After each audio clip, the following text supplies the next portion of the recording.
bà bông bôngវិញខឹងអត់ពេលធ្វើការហត់អស់កម្លាំងមកដល់ផ្ទះវិញគេញ៉ាំម្ហូបអស់លេងអត់ទុកឲ្យសម័យតែមិនបន្តិចខ្ញុំមានរឿងខ្លីមួយទុកចែកជូនពុកម៉ែបងប្អូនស្ដាប់ជាការកំសាន្តពេលខ្ញុំនៅតូចចាស់បងប្អូនអាយុត្រឹមតែ7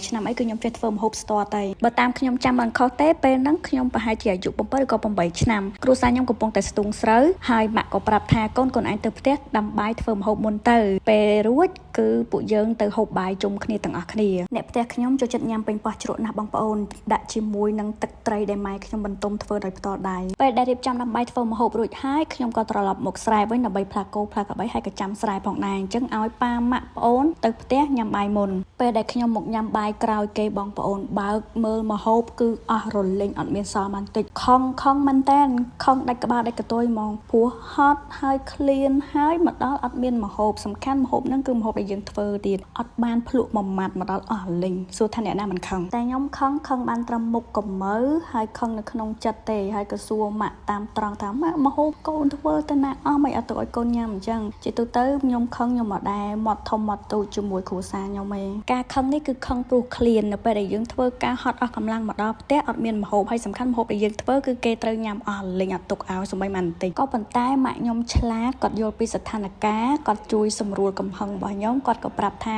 ពេលហ្នឹងមានភ្ញៀវមកលេងផ្ទះអញ្ចឹងអត់មានអីទទួលក៏យកម្ហូបហ្នឹងទទួលគេទៅភ្ញៀវសរសើ